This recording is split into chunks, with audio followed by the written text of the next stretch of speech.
Hello. Hello, everyone. Welcome back to a new episode of Conversations with Friends. We're in a very giggly mood. I can't, oh my God. Double A mode. Well, yep. Sun's out. Sun's out, buns out. Bums out. Didn't we have that discussion on the podcast once? Bums out? If it's buns out or bums out? I think it's buns out, but I think bums out makes more sense. Yeah, it does, but I think it's buns out too. Anyways, It's a beautiful spring day. Theresa and I are just drinking some tea. Mm-hmm. And we thought today we might do an episode on, drumroll, FOMO. Don't we love it all? It's like, don't we have it all as well? Yeah. We thought it might be such a common thing that we all feel. And so we thought we might talk a little bit about it. So we actually also got a request from a girl on Instagram asking if we can speak about like how to handle FOMO. And we thought it might be a good idea to just sit down and talk about it and what you can do to have less FOMO, I guess, or what exactly is FOMO? How do we develop it? Like, how did it came about? Because it just is like this term that all of a sudden just like was everywhere. I swear, like all of a sudden everyone was talking about FOMO. Yeah, and like exactement. But before we do that, I think we should start with our gems of the week. So I'm going to start today because you always start. Okay, go ahead. My gems of the week. So I got these earrings. Yeah, they're so cute. And they are like, you can't really see it right now, except if you look at the video. But they're like, I'm obsessed with spirals at the moment. I'm just so obsessed. I got a ring as well. I got the earrings. I want a necklace. Yeah, I was just about to say, like, she got this ring the other week and I was like, oh, that's such a cute ring. And then I came in today, I was like, oh my God, that's such cute earrings. I was like, did you get them at the same market? But like, no, I got them at the flea market and they're really cute. I'm just obsessed with that like symbol. I want to get it tattooed. Yeah, you should. Because it's so nice. Because like I read up the translation or like the meaning. Oh my God, I spilled my tea. And it's like a symbol of transformation and growth and like evolving. And I really like that. So. Yeah, I was just about to ask, like, does it have a meaning? Because I feel like you see it everywhere sometimes, but like, I didn't really know what it means. But yeah, I should really use that emoji as well. Like I love it. The blue one. Yeah. You should have it as like your, you know, you can like put like an emoji behind your name on WhatsApp. Like when people see your name, there's like an emoji. I have a strawberry, for example. Really? Yeah, but it's just like if you put my name in differently, but if you, for example, don't have my name put in, like just the number, they will see like next to it, like Theresa Strawberry. You know what I mean? Theresa Strawberry. Yeah. I mean, I don't actually know how it works, but that's what I always imagined it to look like if people see my name. I was hoping for it. They haven't been seeing it all along, Theresa. The strawberry. Who even are you? I was just checking it yesterday and I was like, why do I have the strawberry? But then I was like, oh, I guess it's kind of cute. That's cute. Yeah. Anyways, what's your gem? Yeah, I was thinking about it before because I wasn't really using any new products lately and stuff. Like I found like a better skincare routine, but I think I still have to like use it more to be 100% sure if that's like the products I want to recommend because I just started using them and I like them, but I think you should see like the long term. What products is it? From The Ordinary. Like I always use The Ordinary, but I got like a new set of routine of like what to use where, because you know they have like so many products and things, but I'll let you know once it's set because I'm still trying out different things as well. But actually one thing that I was just thinking about that I was like on quite a lot lately is Vinted. I mean, we all know it. I mean, if you're in Germany, I think you know it. I don't know if they have it everywhere in the world, like definitely in Europe, but I don't know if you have it in Australia and stuff. But it's like kind of like Depop. It's like just people selling their clothes. It's like eBay, but just for clothes. And I just really like it because you can find such cheap pieces on there. And for a long time, I was just like, oh, it's so messy. Like there's so many things on there. I don't even know where to look. But I think I kind of really found my groove. Like you can also, I didn't know before, but you can like follow brands, you can follow people, you can follow like different keywords. So then it kind of, it's like Instagram, like an algorithm, and then the app recommends you things as well.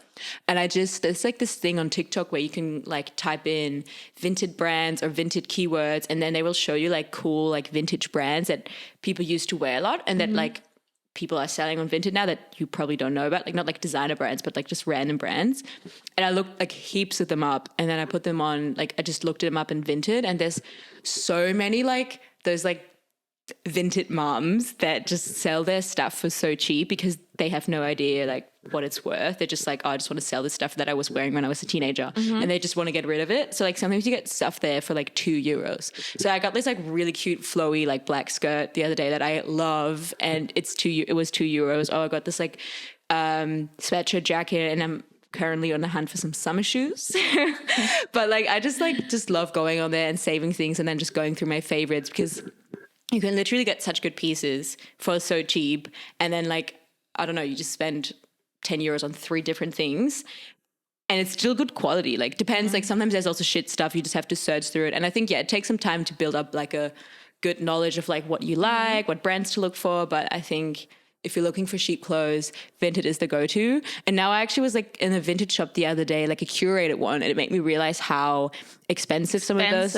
Yeah, because it's literally what they do is the same thing. They just go to like wholesalers or they go to like Vinted, and then they just get really cheap clothes and just sell it for like so much more. Because they're vintage. Yeah, because they do like the curation stuff for you basically, so you don't have to look through it. But if you have like an eye and like you kind of been buying vintage for a long time and you kind of know what you like, then you could do the same thing. I was actually thinking like maybe I should just do that and sell it for like way more as well. But yeah, I just hate like selling stuff on Vinted. Same. It's so annoying, like the sending things. Like I always try, I'm always like, I'm going to sell stuff on Vinted, and I never really make a lot of money anyways, because people are just like, actually can I have that for €5? And I'm also the one that just wants to get rid of it. So I'm like, okay, yeah, sure, you can have it. And then you have to pay for like the sending fees as well. So you get like €2 out of it. And you're like, I could have just kept it. But anyways, that's my gem of the week. Nice. Yes. Vinted. Yeah. Sponsor us. Oh my God, yes. But I don't know if they would sponsor. Do they have like influencer marketing? I don't know. I'm not sure. They're just like already kind of known. They used to have a different name though. Kleiderkreise. Yeah. But I guess it's more international now. Yeah, it is. That's why maybe they changed the name. Yeah, because you can't say Kleiderkreise when you're like from the UK. Kleiderkreise. Everyone at home try to say it if you're not German, but but yes, so that's the gems of the week. That tea is really good. I know, it's Swedish blueberry. So good. I know. I recommend. That's my gem of the week. My sister recommended it to me. I was like, I had it once at her house, and I was like, this is so good. And she was like, it's Swedish blueberry.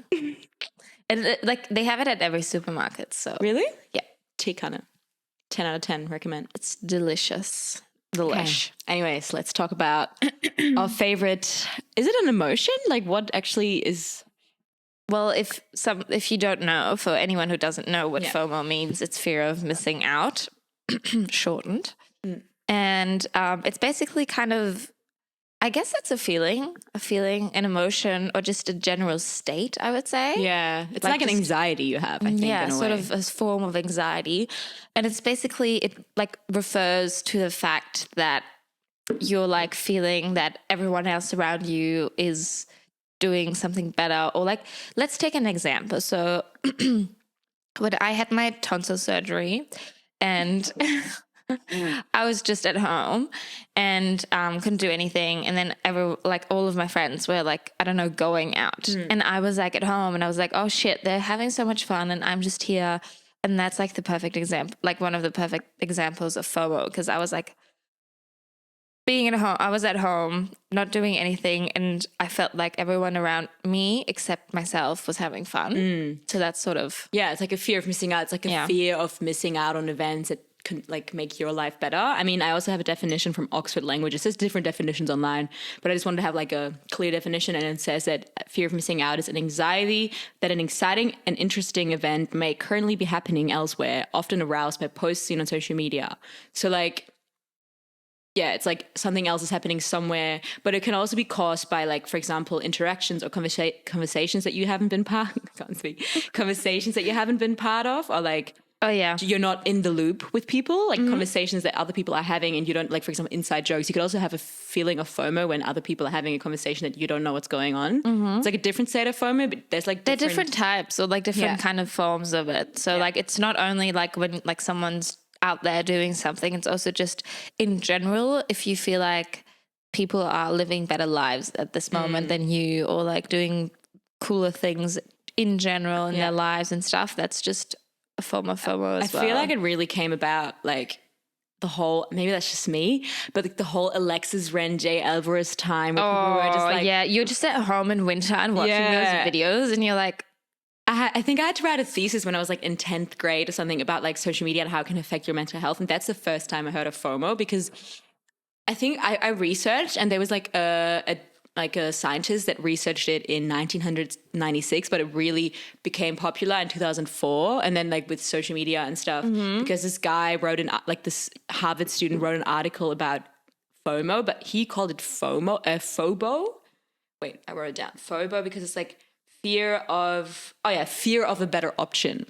Oh yeah, I've heard of that before as well. I feel like I have fear of better options sometimes more, like sometimes not more, but like, you know, when you're like, you are going out, but then you're like, what is the best option? Like which party to go to? Or you're at a party and you're like having FOBO because you may be talking to a person that you don't want to talk to and you want to be there, you want to be on the dance floor. Like, but in you know general, also like when you're like, I don't know, stupid example, but when you're like figuring out what to wear.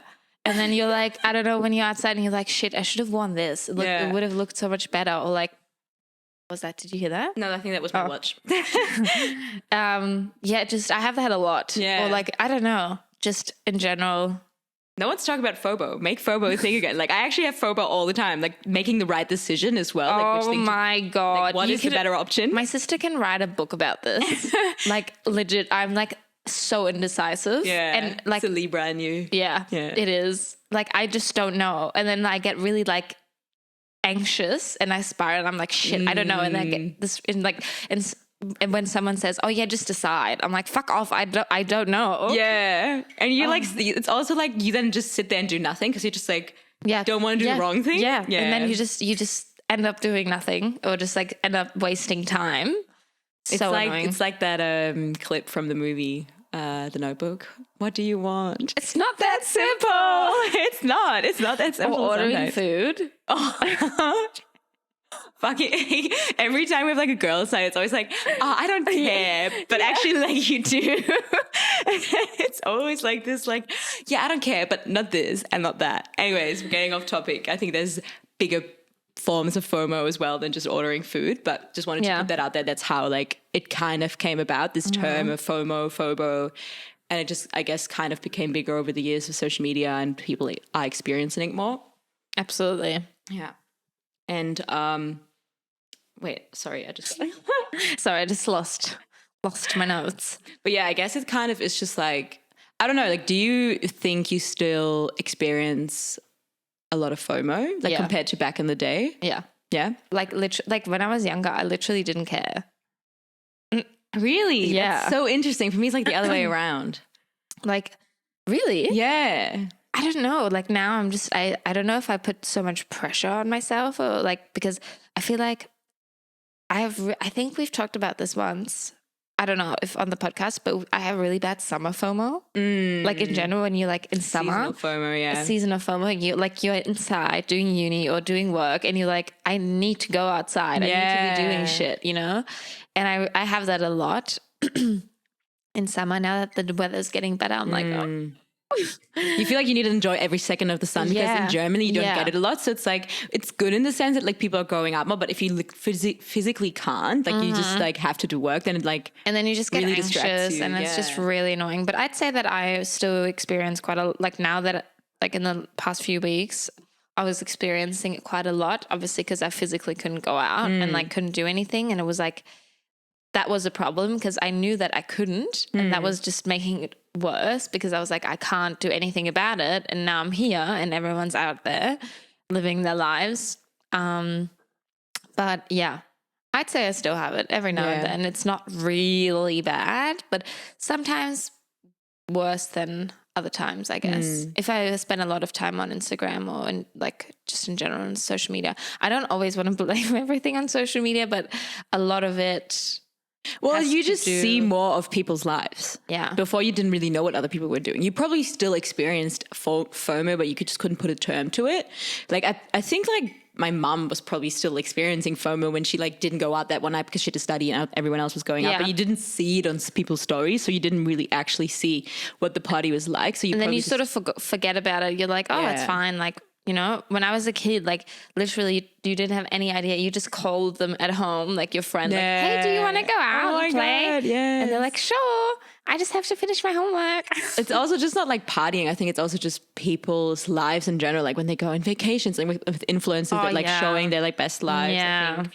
That's why I had it when I was younger more, because I lived in this small town. I couldn't really do much. And I was always seeing like people like Jay Alvarez and Alexis Ren. I always felt like, what am I doing wrong? Like, why I'm not laying on this beach, like thinking this would be like the reality of other people's lives. Like, everyone else around me is having this like perfect life at the beach, and I'm just in this small town and like didn't really realize what I have in front of me. And I always wanted other things, which stemmed from like a low self-esteem as a teenager, I think. But then also because I think I didn't really at that point know what was real and what was not. Right now I see influencers and I know that like this is not all like their only I try to like remind myself, yes, they have a good life, but they probably have their own issues, or yes, this is just like Instagram. Like I can like I have a better knowledge of like social media and myself, so I think I can reflect it more. But I still have FOMO. Like I wouldn't say I don't have it. I just had it extremely when I was a teenager. About the stupidest party. I think as well, and as a teenager, at least for me, I felt like everything was so important. Like every fucking party in the weekend was like like I literally like was upset if I couldn't go to this one party. And looking back now, I was like, that wasn't even so like stupid. It was like a farm. Like I grew up like on a farm where there's like a lot of parties in like farmhouses. And I couldn't go to this one farmer's party, and I was like, oh my God, like my life's over. And now it is like those are good parties, like good times as well, but like I would have not missed out if I didn't go. But on the other hand, I guess this is also just like this pressure on not just teenagers, but on us right now as well, to like in your teenage years and in your 20s, everyone's like, get it out of your system, like your younger years, like the pressure of living out your life. You won't be able to go out when you're older and like all that shit. That you have to like live your life now because once you're 30, like it's over, which is such a bullshit like response. Like obviously, yes, you're young now, you should go out and live your life, but it doesn't mean that you can't go out later in life as well. Your life doesn't end at 30. Yeah, I mean, I hope so. I want to be like hot and young and just going out still when I'm 30. Like I saw like a couple the other day at the club. They were like 50, and then my friend asked them like, hey, like what's your secret? And they were like, having no kids. Or getting kids young, if you talk about like buddy wise, I guess. But what did she literally ask, like, what's your secret? Yeah, like what's the secret of being here at 50? Like just dancing and having fun. They're like, having no kids.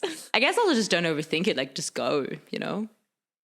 You shouldn't put that many rules to limiting yourself like when you're older, you know? I know. It was also, I was at work the other day. I work at this lingerie shop, and there was this girl with her friend, and I literally like I was about to fucking say something to her friend because her friend was so mean. Like she was trying on this like neon pink bra. It was so beautiful, like this like lace bra, and she was not old. She was like maybe end of 20s, beginning of 30s, and then she was trying it on, and like I was hearing her friend like talk to her in front of the dressing room, and she was like, oh yeah, like what do you think? And then the friend was like, oh yeah, aren't you a little bit too old for this? And she wasn't old, and I was like, are you fucking kidding me? And then the girl came out of the dressing room and she was like, oh yeah. I was like, hey, what did you think? And she was like, yeah, like I don't know, maybe I'm a bit too old. And I'm like, bro, like if you literally, if you want to wear this, like you're the only person who has to feel comfortable in it and like has to feel it. Buy it if you want it. And she was like, yeah, maybe I will. And then she ended up buying it. And I was like, yes. Oh, a little pep talk. Yeah. And I was like, fuck off. Her friend was negative vibes. Yeah. Like she probably was like too insecure to wear it herself. So she didn't want anyone else to wear it, because then she was like, you know, like projecting onto other people what she's feeling. Yeah. That's so sad. I want to be like able to wear fucking red lace bras when I'm 60. Like who cares? I know. What? That's and like, since when does like color have age? Have an age limit. Oh, that's so sad to think like, oh, you can only wear nude underwear when you're like older. Like who makes these rules? Her friend was trying on nude underwear. Yeah, she's like, I'm already over with this. I mean, I understand like maybe when you get older you want to wear comfortable things. Like I also already want to wear comfortable things, but you know, like add a little spice here and there, and like color. I love color. I think that's like such bullshit that like people put on you. Anyways, this is not about colorful underwear, but anyways, what we're trying to say is that like no matter who it is, like FOMO can affect anyone, but obviously some people in general are more prone to having FOMO. Like obviously depends on your like mental health and like how you're feeling in general about yourself, your like self-esteem and like just your confidence level, I guess, because that's all the factors that can really play into FOMO, how much you feel of it. Because some people just like, they don't care. They're just like at home, like my dad, I don't know, like he just doesn't care. You know, like he's like, oh, people are going out, I'm staying at home, I don't care. You know, it just really depends on the person. Yeah, I guess it also like, depends on, not necessarily on the age, because I feel like I was saying that to my boyfriend this morning. I was like, oh yeah, because I thought, the older you get, the less you care because you experienced more and blah, blah, blah. And then, but I realized with you that now what you said, you didn't have it as a teenager, now you have it more. But then I was also thinking of my dad who had like a midlife crisis a little bit. And I think other older people have midlife crises as well. And midlife crises are also kind of a form of FOMO because you feel like you missed out on your life. Like you feel like you're missing out like that's a horrible feeling. Yeah, experiences. And that's also kind of a form of like mental anxiety. So like, I guess you can experience at any point in your life. Like absolutely, yeah, it's like, but yeah, I guess we never had a term for it. And now it's just like everywhere because it is a thing. And like, I don't know, we just kind of wanted to share what you can do about it. Cause I think there's a few things that you can do to like make the anxiety less or like to remind yourself of when you're going through a state of FOMO. Yeah. So we have a little bit of a list. I don't know what you wrote down. Were you excited? I wrote down some, like some obviously like we all already know, but sometimes we don't implement them enough in our lives. Because like obviously in general, when you feel FOMO, you feel like someone else has something better that you don't have and that you're lacking. So I think just like the first step to kind of trying to minimize it, obviously it won't disappear like from one moment to the other just because you're doing those things. It will take time and it will take like some effort. But in general, if you want to work on it and you will work on it, I'm sure we'll get a lot better. And I'm trying to do that as well, obviously. But yeah, so first one that I wrote down is like sort of like changing your focus, just like in general. So rather focusing on what you don't have and like what you're lacking, like, oh, I don't have this, I don't go on vacations too much, I don't have those clothes, blah, blah, blah. Like try noticing what you actually have like in that moment and like really kind of list down like all the abundance of things that you have, because in the end, like you will collect more than you actually think you have, you know? And it can be anything. It doesn't have to be materialistic things. You know, it can be friends, family, or just in general things that make you feel good about yourself and make you happy. Focus on what you have instead of what you don't have, and like practice that gratitude as well, I think. Yeah, no, definitely. And I think it's obviously easier said than done when you are a user of social media, because you still get bombarded with like thousands of photos every day. But in general, like what I really noticed, like what helped me is like changing my feed, or like just because I used to like follow like heaps of like don't want to hate on her, but like Alexis Ren kind of girls and stuff. And like they're all models. And stuff. They're all gorgeous. I'm not saying that, but they just don't make me feel good in that moment. And that's why like I had to change my focus and like but follow people that make me feel good and just kind of make me feel positive things when I look at their feed or their content and stuff. And I think that's just something that everyone should do.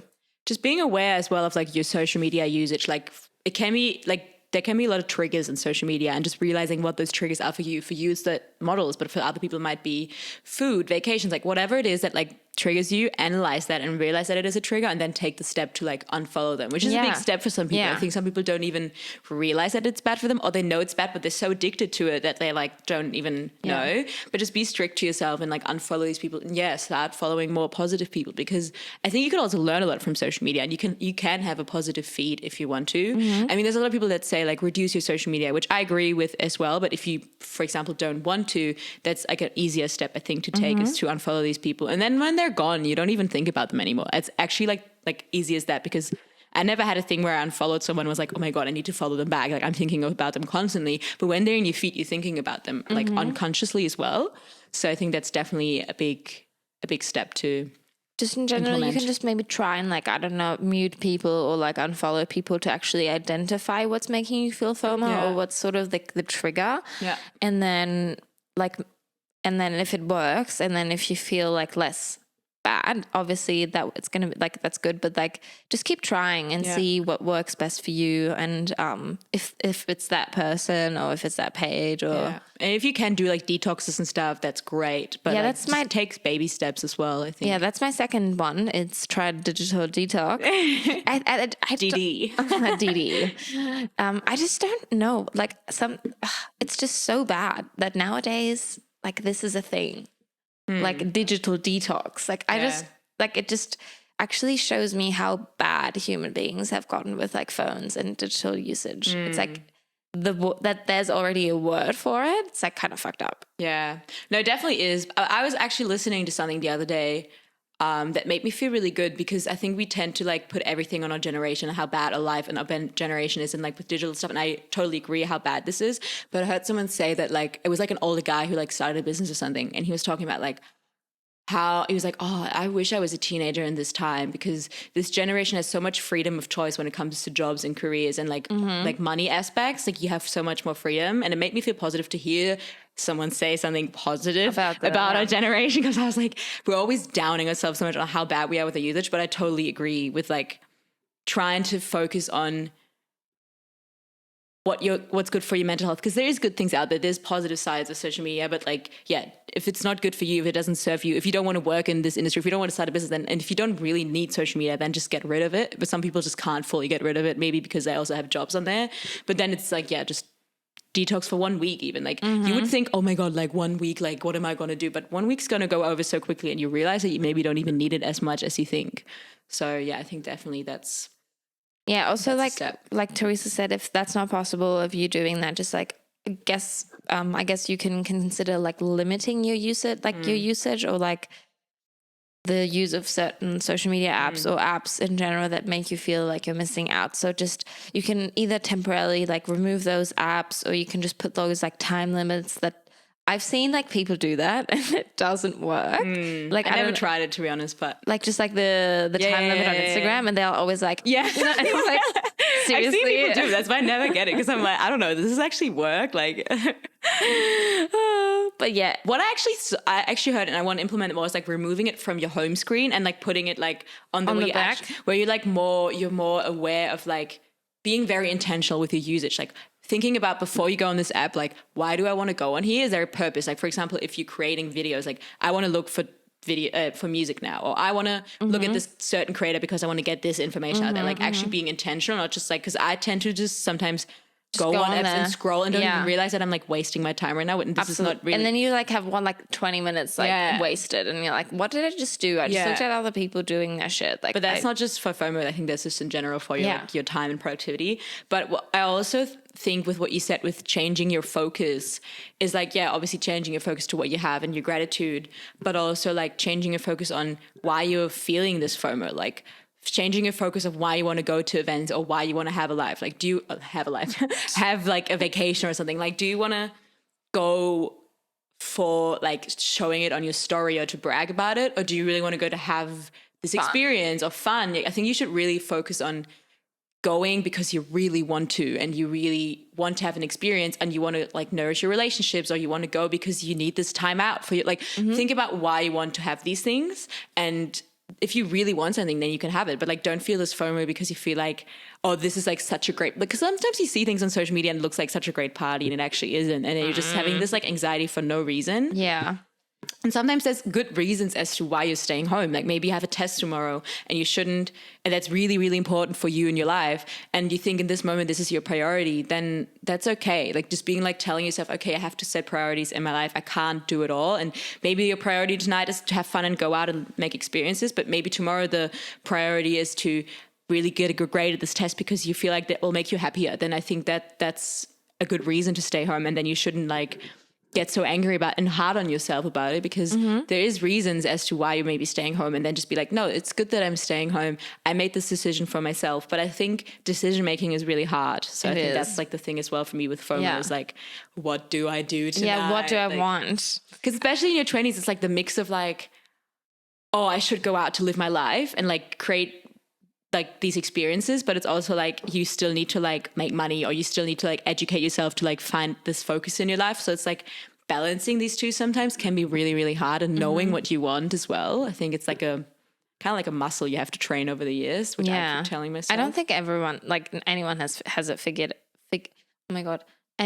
figured it out. No one. Yeah, I think there's just like people that like your dad, or for people who just like are more secure with like the decision making. There's just people who are more decisive and people who are not. But I definitely think it comes more with age, that you maybe the more you learn, like I, for example, when I was like a teenager, I was like a yes person and a people pleaser, but like everything, like, yes, it's good to say yes, but I was like an extreme, like I never listened to what I wanted. I always did everything for everyone else. And like, it kind of run me to the ground in some things. I did a lot of things I didn't want to do in so many ways, whether it was boys, parties, like everything. I would just keep saying yes to like not hurt the other person's feeling. And I can still do that, but I think I'm more aware of it now, or like I think about it more. When I was younger, I just didn't even think about it. I didn't even know that I didn't even know the term people pleaser, you know? You didn't even know what you were doing, basically, Which is okay. Like that's a learning curve, but I think you're like learning, and now you know. It's really good that you had the realization, and that you're so confident in yourself now that you know, and that you. Yeah. Well, I'm not 100% confident. I wouldn't say that, but I'm getting more confident. Yeah. Anyways, so like my next point that I wrote down is kind of like, okay, no, it doesn't go hand in hand with what you just said, but it's like sort of keeping a journal, or just because I feel like nowadays people, they tend to like post everything of their experiences and of their lives to actually get validation from other people online, and it's getting so bad that like you don't even feel that fulfillment anymore when you have that experience. So basically, what I think is a really cute idea is, instead of like posting it on social media, or like if you want to kind of document your day or document your whatever you did there, just like writing it down. Like, you know, like you're just writing your best memories down, or like just in general, you can obviously take photos and stuff, but you don't have to post them online just to get the validation of other people. Because like your own validation of that experience is the most important thing, and it's the most important one. So just writing it down is so cute, or like just, I don't know.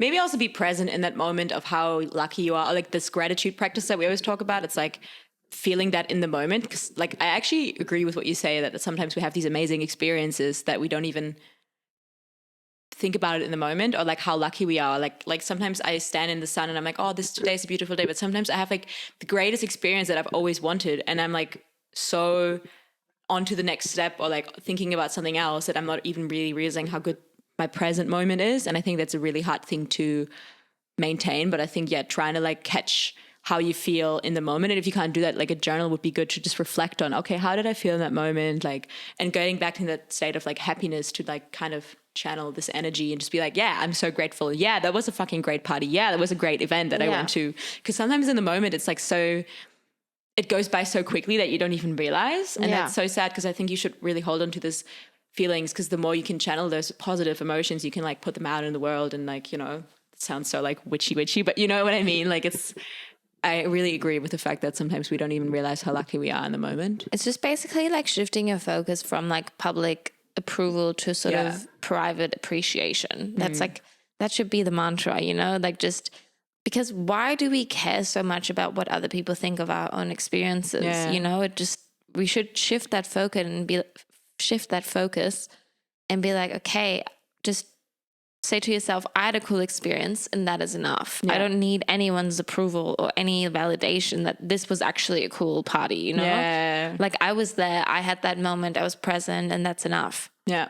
You know? Yeah. Anyways, what do you have next on your list? I also kind of what you said kind of goes like with keeping a journal. I wrote down like, for example, when you're feeling a lot of FOMO and you trying to like practice this gratitude, you could also, as like an actual practice, like make like a photo book or like a scrapbook or like a journal to write down what experiences you had so far that were fun. Like maybe you have photos that you can print out, like just really thinking about all the positive things that you have in your life. Maybe you make like one page just about your family or your friends or whatever you have that makes you happy, like your pet or whatever it is.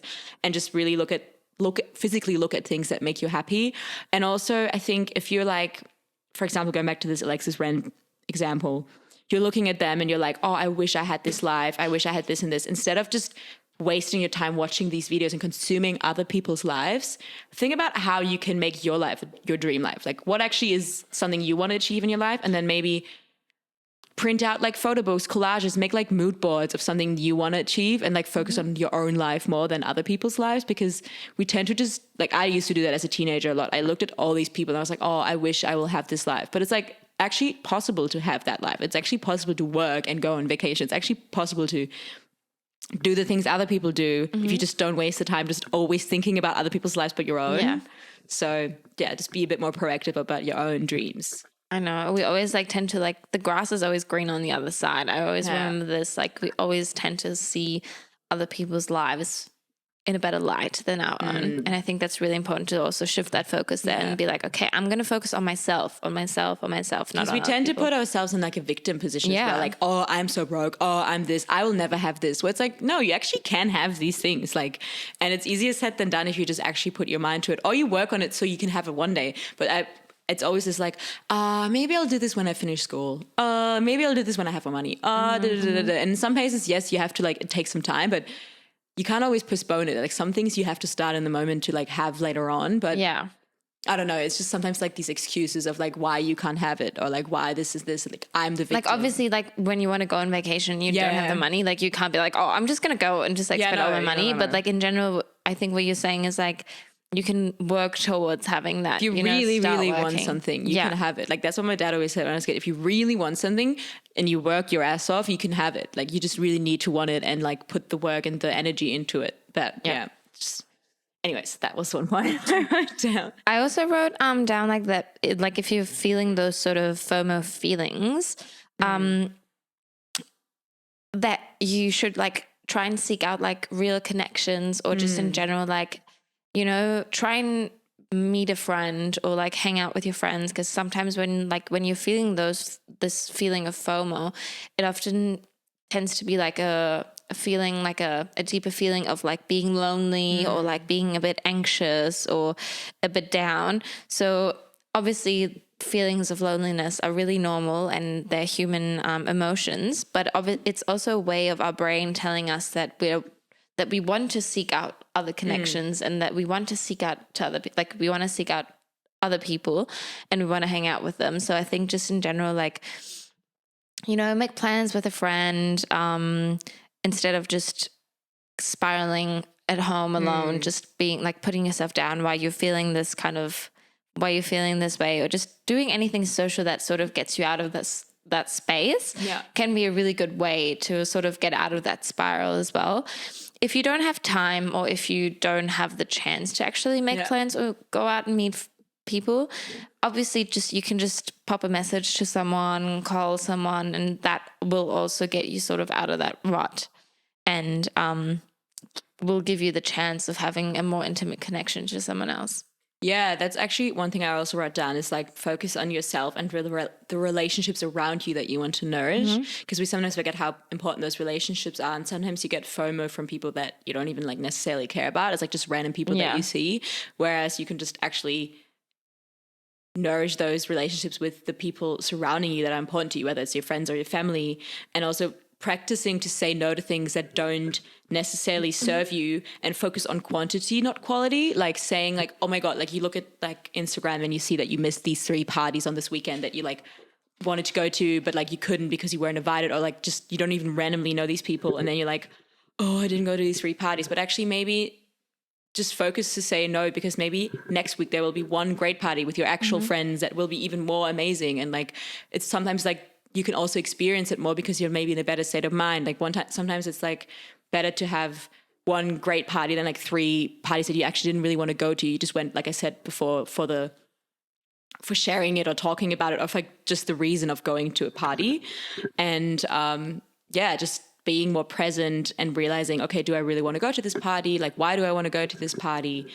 And also, just focusing on the people there, because maybe there's a reason why you're not going. Like I said before, maybe there's a test tomorrow, or maybe you sit at home and you're like, oh, all my friends are going to this one party, I didn't get invited. Well, maybe you didn't get invited because these people are not vibing with you and you're not vibing with them, and you're not meant to be in that space, because there will be better things coming for you and better parties that you actually want to be at, not because you feel like you have to go there because everyone is going there, you know? Like, I think sometimes you just have to trust yourself and the process that there will be great things for you, and you will be at great parties as well. Like, it's not like you're not going to this one party, so like your life will be shit. You know, sometimes you think that, like sometimes I have that that's actually a form of FOMO I have, where I feel like, oh, maybe I don't go to this party, and then maybe I won't meet this one person that will like maybe change my life. You know, like, you know, you sometimes meet people at parties and you think back and you're like, oh, imagine I wouldn't have gone to this place, or imagine I wouldn't have gone there, and like Yeah. But just reminding yourself that no, even if that wouldn't have happened, that obviously would be sad, but maybe you would meet that person in a different space, or like what will be, and just trusting that. But that's also a practice you kind of have to practice more and more, obviously. Yeah. Well, yeah, I hope that makes sense what I'm trying to convey here. It does. Okay. I'm understanding it too, Okay. so don't worry. Sometimes I feel like I have these words in my mouth, in my head, and I'm like, in my mouth as well. I just like, anyways, but yeah, just thoughts I had when I wrote this down. No, absolutely. I agree. My next one is really, I feel like we always hear this everywhere, like, oh yeah, gratitude, focus on gratitude. But, you know, you got to do what you got to do, because I feel like it's always harder to feel that you lack stuff in your life when you focus on the things that you already have. So it's kind of more difficult for you to actually be like, oh, actually, when you think, when you have it in front of you and you write it down and you see all those things that you already have, then it's harder for you to feel that sort of lack of things in your life. I think I don't know how you feel about this. Yeah, and it's easier when you go down that rabbit hole, like, oh my God, I don't have anything. I'm not grateful for anything. My life's shit. Then you will obviously be more prone to be like, oh my God. My brain today is like, my mouth is like faster than my brain. Then you will be more prone to feel FOMO, and be more prone to FOMO when you don't focus on the things you have and like all the good and beautiful things. So I think just in like engaging in sort of gratitude, sort of activity, like gratitude enhancing activities, like writing it down, or just like talking to people, telling them actually that you're grateful for them. I actually love that compliment when someone says that they're grateful for me. Yeah. You know, it makes me feel good, first of all. And on the other hand, it makes the other person also feel good because they realize that they have something good in their lives. So I think just gratitude in general, it can be anything, speaking, writing it down, or like, I don't know. I think just, I don't know what I wanted to say. No, there's this one practice that I try to practice as much as I can, that I don't know who told, like, I saw it somewhere, I read it somewhere.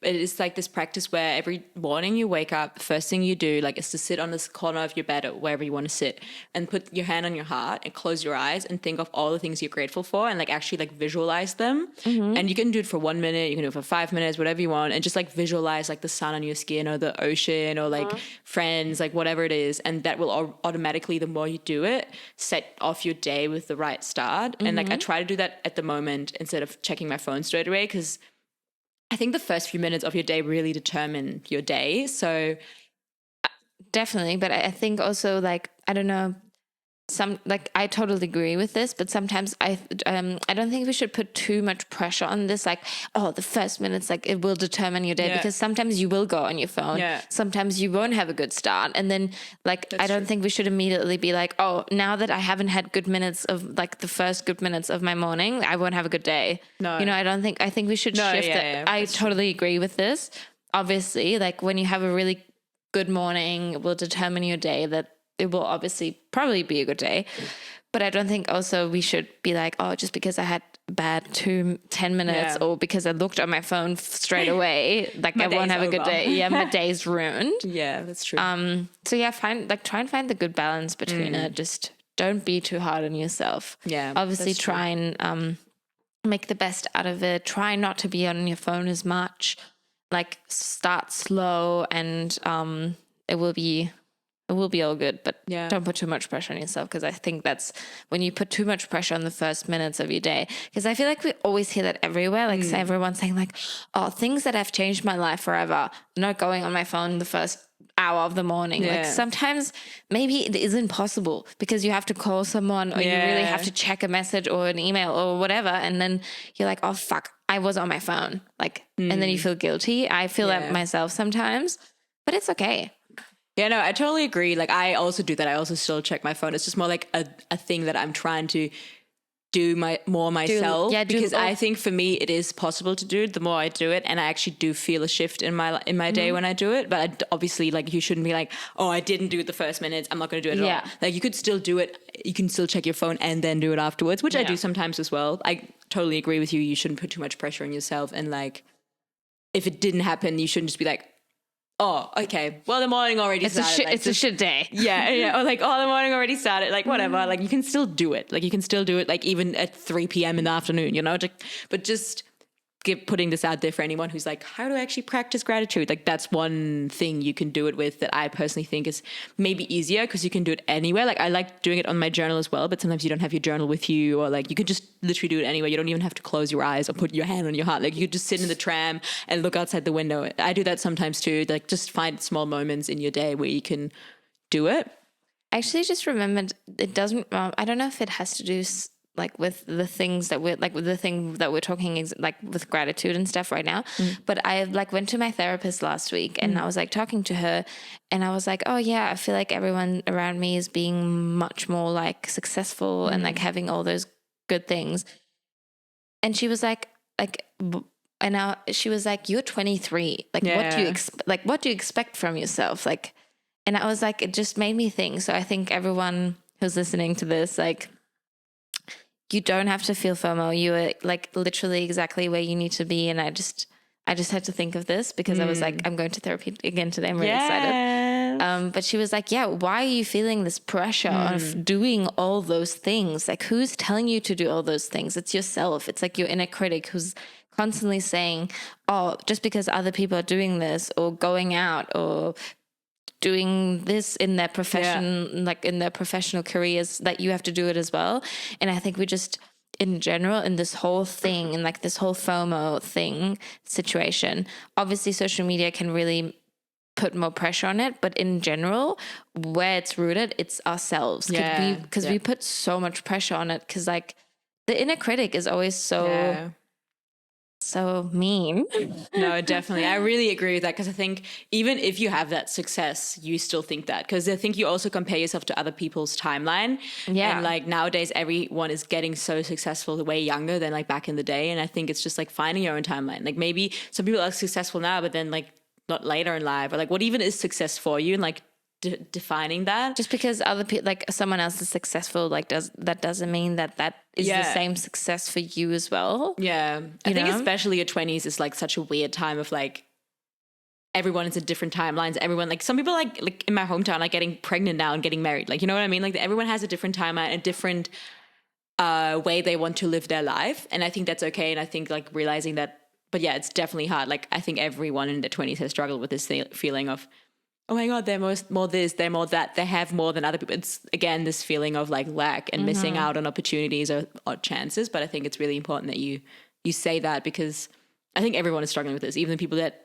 from other perspectives look like they have it all, you know, like maybe some other person sitting at home like, what, you guys have it all? And then we're like, no, we don't. Like, you know, like people always see you differently than yourself. The grass is always green on the other side. Like I say, like we always tend to see other people's lives in a better light. I've already said this, but in general, what I'm trying to say here is like really try and work on kind of not silencing that inner critic, but sort of trying to work your way around it and be like, okay, this is actually not what I want to do, or just because this inner voice is telling me that I need to do this, it doesn't have to be this way.